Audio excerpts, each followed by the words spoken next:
Good morning students, I am Krishna Kumar, your physics teacher. हम chapter 11 study कर रहे हैं फिजिक्स में, 12th फिजिक्स में, जो कि आपका dual nature of matter and radiation है। उसका फर्स्ट पार्ट हम स्टडी कर चुके हैं, सेकंड पार्ट पे भी हम आए हैं, और वो क्या है, वेव नेचर ऑफ मैटर। अब हमें मैटर का वेव नेचर स्टडी करना है। वहाँ पर हम लाइट का पार्टिकल नेचर स्टडी कर चुके हैं। जो मैटर है आपका, उसका जो वेव नेचर है, यानी कि every matter associated with its wavelength. तो यहाँ पर हम उसको वेवलेंथ नहीं, कई बार वेव पैकेट्स भी बोल देते हैं, ध्यान रखना। अगर आपको वेव पैकेट मिले तो उसका मीनिंग भी क्या है, वो मैटर की वेवलेंथ है। ये अजम्पशन दिया किसने था? ये अजम्पशन हमें दिया था डी ब्रोगली ने, कि मैटर जो आपके पास है उसके वेव एसोसिएट हो सकती है। उसके पीछे लॉजिक क्या दिया उसने, कि पूरी की पूरी जो एनर्जी यूनिवर्स में है वो या तो मैटर की फॉर्म में है या इलेक्ट्रोमैग्नेटिक रेडिएशन की फॉर्म में है, यानी कि complete energy either in the form of matter और in the form of electromagnetic radiation. Second उसने क्या अजम्पशन दिया, कि जो नेचर है वो सिमेट्री को पसंद करता है, यानी कि अगर रेडिएशन के ड्यूअल नेचर हैं तो मैटर के भी ड्यूअल नेचर होने चाहिए। ये दो बेसिक अजम्पशन डी ब्रोगली ने दिए थे। अब अकॉर्डिंग टू डी ब्रोगली जितने भी मैटर्स हैं सभी के साथ क्या है, वेव एसोसिएटेड है। उनको हम मैटर वेव भी कह सकते हैं, वेव पैकेट भी कह सकते हैं। अब जो एनर्जी होगी आपकी किसी भी वेव में, वो एनर्जी क्या होती है आपकी एच म्यू। ये हम पहले भी स्टडी कर चुके हैं। दूसरा, जो आपके पार्टिकल हैं अगर वो रिलेटिविस्टिक मोशन से स्टडी कर रहे हैं, यानी कि उनकी जो वेलोसिटी है that is approximate equal to speed of light, उस टाइम पर जो एनर्जी उनमें होगी वो क्या होगी, under root M not square C4 plus P square C square. Direct formula आपको याद रखना है।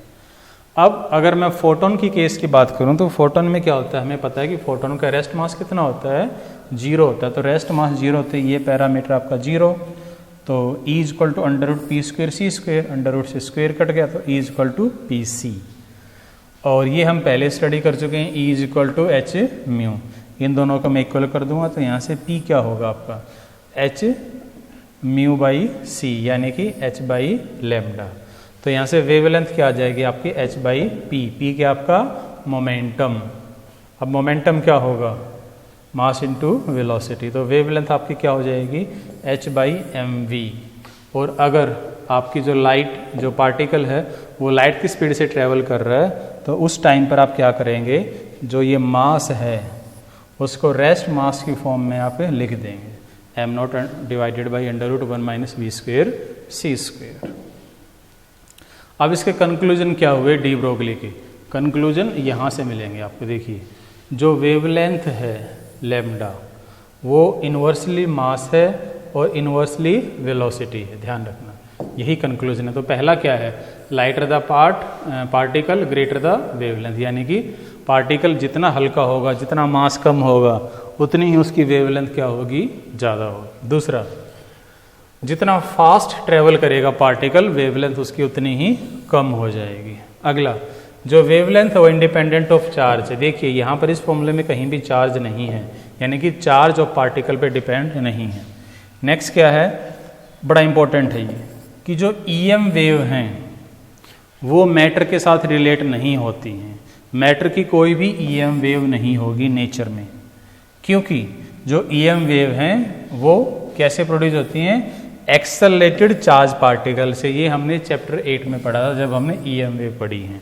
क्या, कि आपकी EM वेव कैसे जनरेट होती हैं, due to accelerated charge particle. तो इलेक्ट्रोमैग्नेटिक वेव मैटर से हम प्रोड्यूस नहीं कर सकते, वो सिर्फ आपके एक्सेलरेटेड चार्ज पार्टिकल से ही प्रोड्यूस होंगे।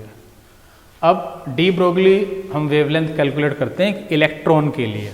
अब इलेक्ट्रॉन में अगर V वोल्ट मैंने दी तो उसमें एनर्जी कितनी आ गई, E equal to charge into voltage.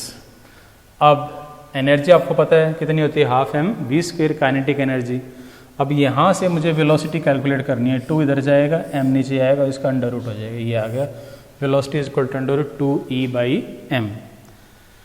अब ये मैं पीछे निकाल चुका हूँ, वेवलेंथ क्या है, h बाई पी था, p को मैंने मास इंटू वेलोसिटी लिख दिया। अब यहाँ पर वेलोसिटी ये रहा, एज इट इज़ मैंने यहाँ पर पुट कर दिया। m से m कट गया तो अंडर रूट में मास रह जाएगा, तो h बाई 2 m ई। काफ़ी इंपॉर्टेंट फॉर्मूला है, कई बार आपके न्यूमेरिकल में यूज होगा। उसके बाद है ई, एनर्जी को आपने ईवी की फॉर्म में लिखा है। तो भाई ये जो रिलेशन है वेवलेंथ के साथ में काफ़ी इंपॉर्टेंट है इस चैप्टर में, जितने भी न्यूमेरिकल आप स्टडी करेंगे उनके लिए। अब यहाँ पर अगर आप इनकी वैल्यू पुट करें, एच की वैल्यू पुट करें, mass of electron, charge on electron, अगर तीनों वैल्यू आप पुट करते हो तो आपके पास कितना आ जाएगा, ये वैल्यू आ जाएगी वेवलेंथ की 10⁻⁻10 मीटर के साथ ये वैल्यू आ जाएगी। अब अगर मैं 100 वोल्ट पे कैलकुलेट करूँ तो 100 वोल्ट पे जो इलेक्ट्रॉन है उसकी जो वेवलेंथ होगी that will be equal to 1.22 Armstrong, यानी कि 10⁻10 वोल्ट। अब एक एक्सपेरिमेंट था, इसमें भी वेरीफाई हुआ है कि जो आपका मैटर है यानी कि जो इलेक्ट्रॉन है, जो आपका पार्टिकल है, वो वेव की तरह काम कर रहा है। कैसे?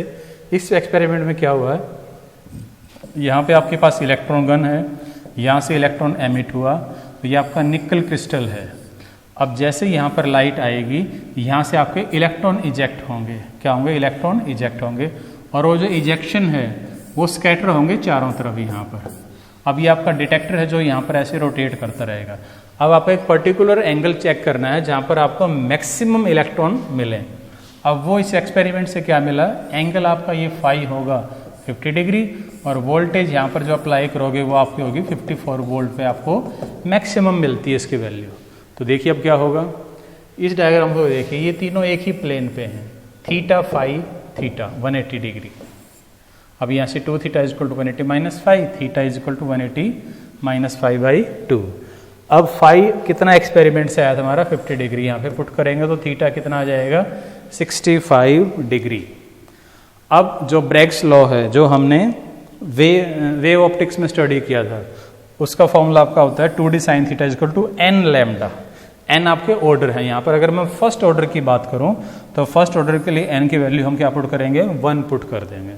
तो ये क्या बन जाएगा 2d sin theta is equal to 1 into lambda. तो यहाँ से लैम्डा क्या हो जाएगा 2 sin थीटा। अब यहाँ पर वैल्यू पुट करेंगे, थीटा कितना है 65। अब बस गया d क्या है एटॉमिक डिस्टेंस।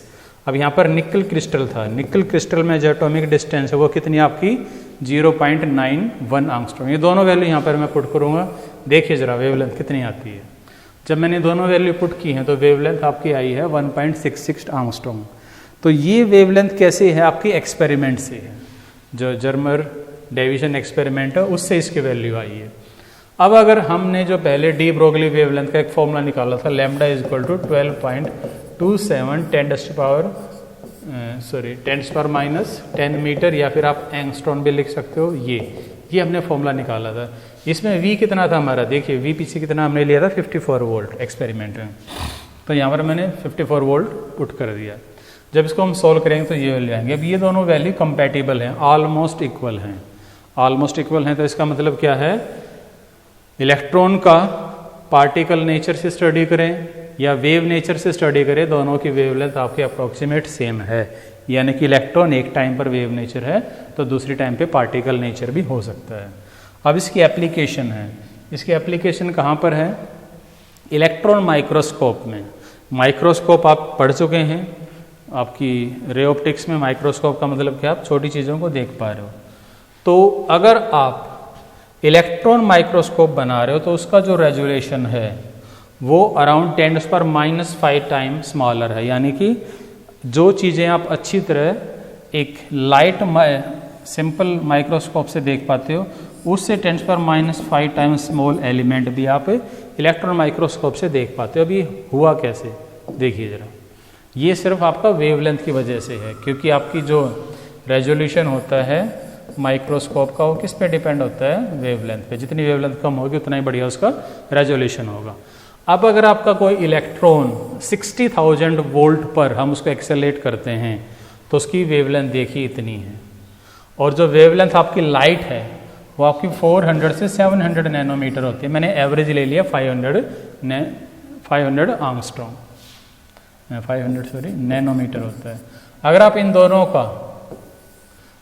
दोनों का रेशियो लोगे तो आएगा 10⁵। इसका मतलब 10⁵ टाइम्स बेटर होता है electron microscope as compared to your simple microscope. So this is your chapter 11 dual nature. काफ़ी सिंपल था। आई होप आपको समझ में आया होगा।